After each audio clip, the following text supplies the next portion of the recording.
What's going on, everybody? Rod J back again to take a look at another beer. Thanks for swinging by to check out another video.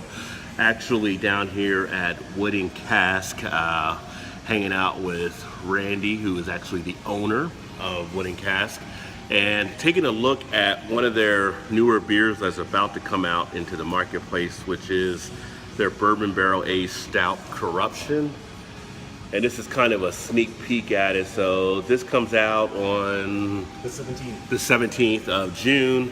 And this is actually their Reformation Scottish Stout, which is actually aged in bourbon trace barrels for 4 months. Yeah, Buffalo bourbon. Yeah. Buffalo Trace bourbon barrels. Yeah. They were, about 5 months. About 5 months. And you know how I like my bourbon barrel stuff. So I'm looking forward to definitely checking this one out. And we actually got it like a little pre down here on the bottle, so on here you can actually see how dark it is, which it's a stout, so you're gonna expect it to be dark. So what are you gonna do about that, right? Nice sweetness on the aroma. Almost like a caramel type flavor really coming off. It's got a nice stickiness to it.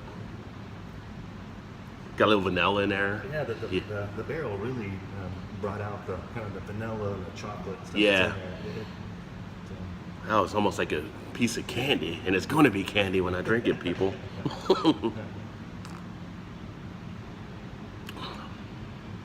Get a nice dose of the bourbon traces in there. Wow, what's the ABV on this one? 10.2. This is going to be trouble, people. I'm just telling you now, because this one is pretty smooth. Let me take another sip here. Very smooth on the initial. Goes to the finish very nice, goes down, not feeling any chest burn, not feeling any overcarbonation. Gets off the tongue, gets into the cheeks very nicely. Good mouthfeel, good mouth coating with this one. You get a little bit of that sweetness still in the taste. You're really enjoying some of the malts. You know what the IBU is on this one? And the IBUs really go down. Right. How much it was 28. Yeah, so but it's not a oh, definitely not. I mean, you don't have the hoppiness you have to really worry about with this one. And for a lot of the people that watch, they like the smoother type ones that aren't the hop heads. And of course, with stouts, you're not going to have that anyway. But this one, wow, this one is really smooth. Yeah, so we had the ABV tested on an Anton Par machine. So so it's definitely 10.2. 10.2. The finishing, so the residual sugars, it's 2.4 on a Plato scale, so it's actually pretty dry. Even though it has a sweetness to it, but in the residual sugars, 2.4, that's pretty low for a beer that size. So. And so this will be, obviously it's in the bottles, it'll be on draft. You're not doing anything else besides, because you guys aren't canning yet down here or doing anything with bombers or anything, okay. Yeah, that's kind of the next thing we'll look at is getting the 22 ounce method to fill the bombers. Yeah.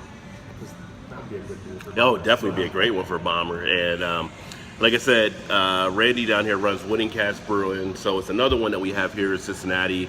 As we always try to show some of the local breweries, of course. So this is in Newport, Kentucky. So if you're in the Cincinnati area, you definitely want to pop over here and check out their beers. One of the good things about it is a lot of space over here. You don't have to worry about parking. They got a great parking lot.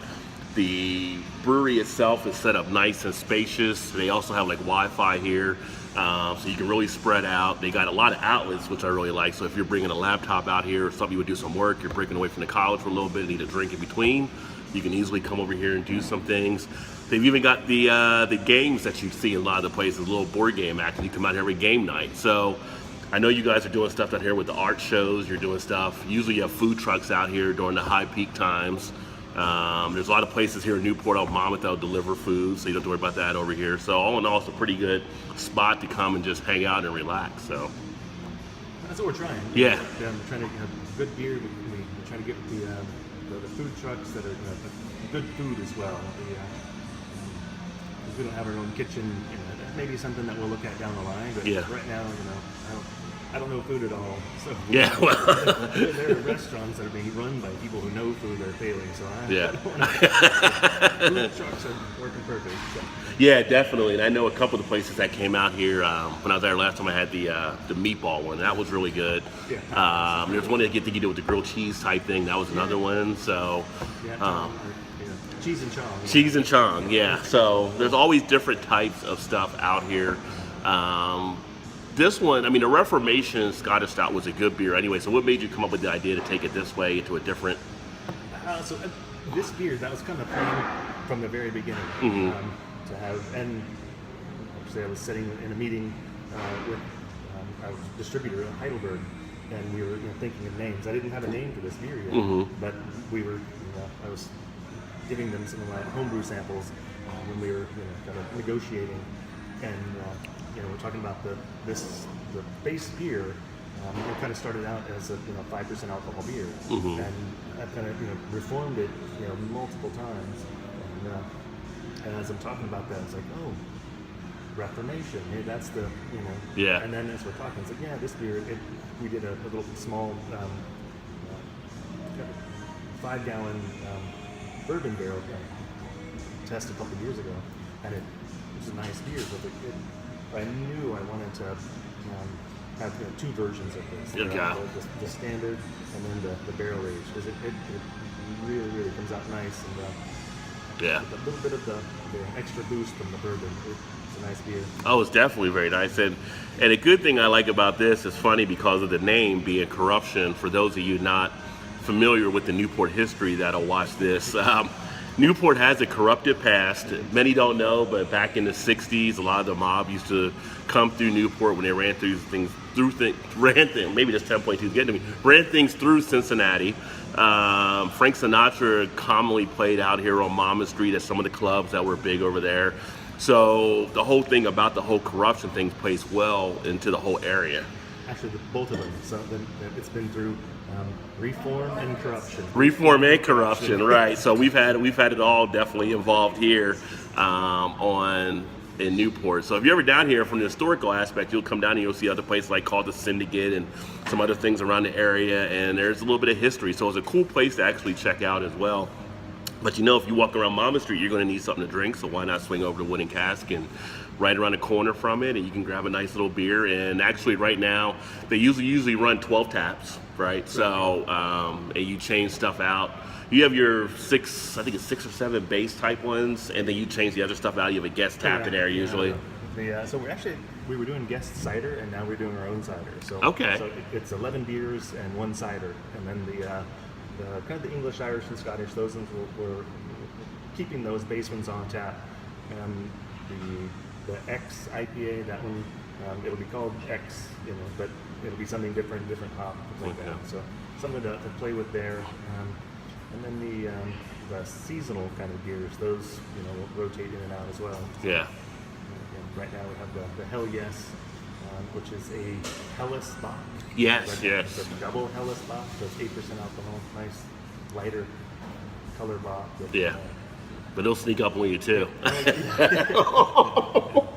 Yep. And I've actually had that one before, and that's actually a nice beer as well. And I know you just did the local 45. That's another one you just added, and that's actually a lighter type beer at the 3.9 ABV. Is that supported the local fire area? Then I see the fire sign up there. It is. So that beer, we did it for the fire department, and $1 in every pint goes to their charity that helps families during cool. Christmas time. All right. Buy some food and presents and things like that. So, Cool. Well, very worthy cause there, and. That's you try to get back to your area, right? Because the area supports you. So. Oh yeah. And Northern Kentucky is a very big community driving area. Actually, a lot around Cincinnati, a lot of people like to drive the local, which is why we have so many different breweries. I think down here, people are trying to support the local areas as much as we can, and people are always worried about the craft bubble out there. I tell people here in Cincinnati, we haven't really experienced it yet, because even when we had the situation happen over with in Newport with the one brewery, we had another brewery that picked them up. So we're seeing some great resurgence and everything. And Cincinnati, the area in total, such a good brewery area. We have such a good history. Yeah, and there's still a lot of. I mean, the Bud Miller Coors, they still sell a lot of beer. Yeah. So we still have people come in, and you kind of walk them through the beer. Yeah. And, help them figure out what they like and what they don't like. So Yeah. Some people have I don't like that, and they haven't had a good beer ever. Sure, They sure. just had the whatever. Yeah. I don't want to say anything. Yeah, that's it. They just had some Right. beer, so that they're not used to it. So if you can, step them into something, actually the local 45, it's about as close to a lager recipe as Yeah, you can get. that's what I was kind of looking at when I saw that up there. It's Yeah. kind of a base two-row and then rice. Mhm. But it's a red Thai rice. So it gives it a kind of a really nice flavor. So very light in body, but with a nice flavor. So Yeah. that beer, it's easy for some people to Yeah. kind of step into the, and then you can move them up to the Kentucky farmhand. Yeah. A little more flavor, a little more alcohol, and Yeah. by that time they're smiling and hey, I'll take the Reformation. They work their way up. A lot of people just don't know how to actually do it, and Yeah. it's funny because even when I'm at beer festivals and I'm talking with people and they'll come over, well, I don't know which one I want to try, and it's like, what do you usually drink? And then you walk them through the whole situation of the different ones that are kind of close, and you kind of build on top of it. They're like, well, I didn't know craft beer could taste like this or taste like that. And even my wife, who's not always a huge fan of a lot of the craft beer, especially the hoppier ones, she'll try other stuff because she's usually most like a Stella type person. She'll try other stuff. She's like, well, this is really good. Like, yeah, there's thousands of beers out there. You have to find the styles you actually like. So, she was able to develop where she a taste for Hefeweizen, for instance. So it's just a matter of knowing where to look and knowing how to build. And, one of the things we're always doing is developing our palate. So palates will change over a period of time. Yeah, we've definitely changed our hop palette over a period of time. Yeah. Gone from a normal 50 IBU, being, ooh, that's hop. Yeah. Now, it's 146. Put any more hops in it. Yeah. Now, one thing I saw also is you're also doing tour packages down here, as far as like you guys are giving tours of the brewery and stuff. Yeah, You just started doing that and everything. So. We started, Saturdays. There's two of them. At 2 o'clock and then another one at 4 o'clock. I do the week. Okay. I do the tours. I didn't set it up. Yeah, you got the responsibility, right? But it's a good way for people to actually come down and see how beer is actually processed, how beer is made, get a more of an understanding. One of the things I always talk about on the channel is, not just the reviewing of beers, but it's almost like when you actually get in there and you start brewing your own beers or your home brewing or whatever, you almost get a different sense. It's a different level. When your hands are in the hops and you're in the malts and the yeast and all of that, you develop something extra with it, I think. And we will do a technical tour. Mm-hmm. We'll talk about all 4 ingredients, and we'll taste some water, taste some grains, Yeah. smell some hops, and then kind of look at the equipment and talk about what each piece of equipment does and stuff Right. like that. So, and kind of depending on the people, when Yeah. you start getting technical, some people just kind of Yeah. glaze over and you're like, okay, so just Yeah. change it up a little bit. Or some people are like, when's the next beer coming? I want to get another beer. Yeah. Yeah. Or if they've had too many beers, you start to lose them. But That does happen. are you seeing anything out there right now in the craft beer world that's kind of anything you're thinking about, or anything that's kind of concerns, or what's your take on everything going right now? Well, it's not really a big concern, but in our area, there's enough of the smaller craft breweries that can self-distribute, where they can sell to a bar, so the bar can have a rotating one-off. Right. So it makes it a little more difficult for the brewery like myself that's not really worried about just that one-off, the little one-off all the time. Mhm.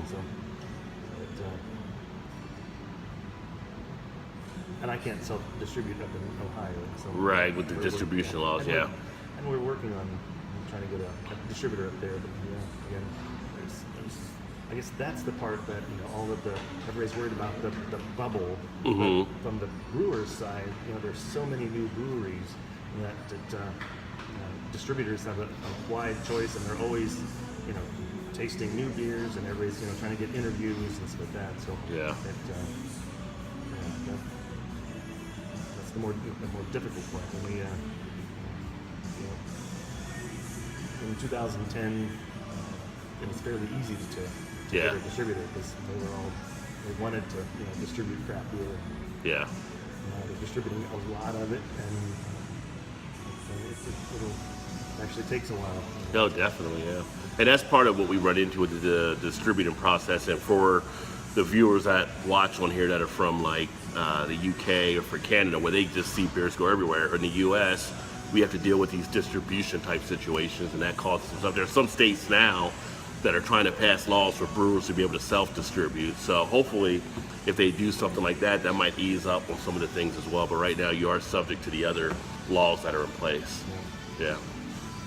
Three-tier. Yeah. So. Like even at here in Kentucky, it's a three-tier. So, at the festival we were at yesterday, we cannot pour the beer because that's part of them would be part of the retail part of it. Right. So we're the manufacturer, the supplier. So you have to have volunteers pour the beer? Okay. Yeah. We had a good volunteer. He was into craft beer, been here once before. Liked the beer, so it made it easy. Well, yeah. He can actually talk craft beer. Excellent, yeah. Yeah. See, I missed that event, so I don't volunteer at everything, but I missed that. One of my friends see me volunteered on here, so. But yeah, there's a lot of events. It's kind of hard to volunteer at all of them. Yeah, they definitely are. They're good. In all the cities around the country, Cincinnati is one of those cities where if you love beer, especially craft beer, it's a great place to be. A lot of times we get overshot on, people thinking about Portland or people thinking about North Carolina, even like down in Atlanta and some of the other spots. But here we've got a great craft beer following. So, people that are out on vacation in Cincinnati, if you like beer, take advantage of the breweries we have out here. So.